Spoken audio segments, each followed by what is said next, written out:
ಇಂದು ವಿಶ್ವ ಗುಬ್ಬಚ್ಚಿಗಳ ದಿನ ಆಚರಿಸಲಾಗುತ್ತಿದೆ. ವಿಶ್ವ ಗುಬ್ಬಚ್ಚಿ ದಿನವನ್ನು ಪ್ರತಿ ವರ್ಷ ಮಾರ್ಚ್ 20ರಂದು ಆಚರಿಸಲಾಗುತ್ತದೆ. ಆಧುನಿಕ ಜೀವನ ಶೈಲಿ ಮತ್ತು ನಗರೀಕರಣದಿಂದಾಗಿ ಅಳಿವಿನಂಚಿನಲ್ಲಿರುವ ಗುಬ್ಬಚ್ಚಿಗಳ ಸಂರಕ್ಷಣೆ ಮತ್ತು ಅವುಗಳ ಮಹತ್ವದ ಬಗ್ಗೆ ಜಾಗೃತಿ ಮೂಡಿಸುವುದು ಈ ದಿನದ ಮುಖ್ಯ ಉದ್ದೇಶವಾಗಿದೆ.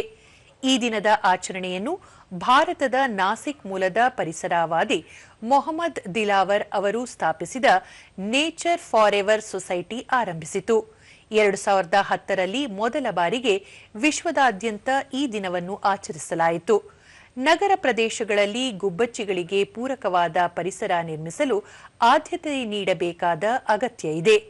ಕೃಷಿಯಲ್ಲಿ ಅತಿಯಾದ ಕೀಟನಾಶಕಗಳ ಬಳಕೆಯಿಂದ ಗುಬ್ಬಿ ಮರಿಗಳಿಗೆ ಬೇಕಾದ ಸಣ್ಣ ಕೀಟಗಳು ನಾಶವಾಗುತ್ತಿವೆ. ಸಂಶೋಧನೆಗಳ ಪ್ರಕಾರ ಮೊಬೈಲ್ ಟವರ್ಗಳ ವಿಕಿರಣವು ಈ ಪುಟ್ಟ ಹಕ್ಕಿಗಳ ಸಂತಾನೋತ್ಪತ್ತಿ ಮತ್ತು ಆರೋಗ್ಯದ ಮೇಲೆ ಪರಿಣಾಮ ಬೀರುತ್ತಿದೆ. ಹಿಂದೆ ಅಕ್ಕಿ, ರಾಗಿಯಂತಹ ಧಾನ್ಯಗಳನ್ನು ಮನೆಯಂಗಳದಲ್ಲಿ ಶುಚಿಗೊಳಿಸುತ್ತಿದ್ದರು. ಈಗ ಪ್ಯಾಕೆಟ್ ಆಹಾರ ಸಂಸ್ಕೃತಿಯಿಂದಾಗಿ ಅವುಗಳಿಗೆ ನೈಸರ್ಗಿಕ ಆಹಾರ ಸಿಗುವುದು ಕಷ್ಟವಾಗಿದೆ ಎನ್ನಲಾಗಿದೆ.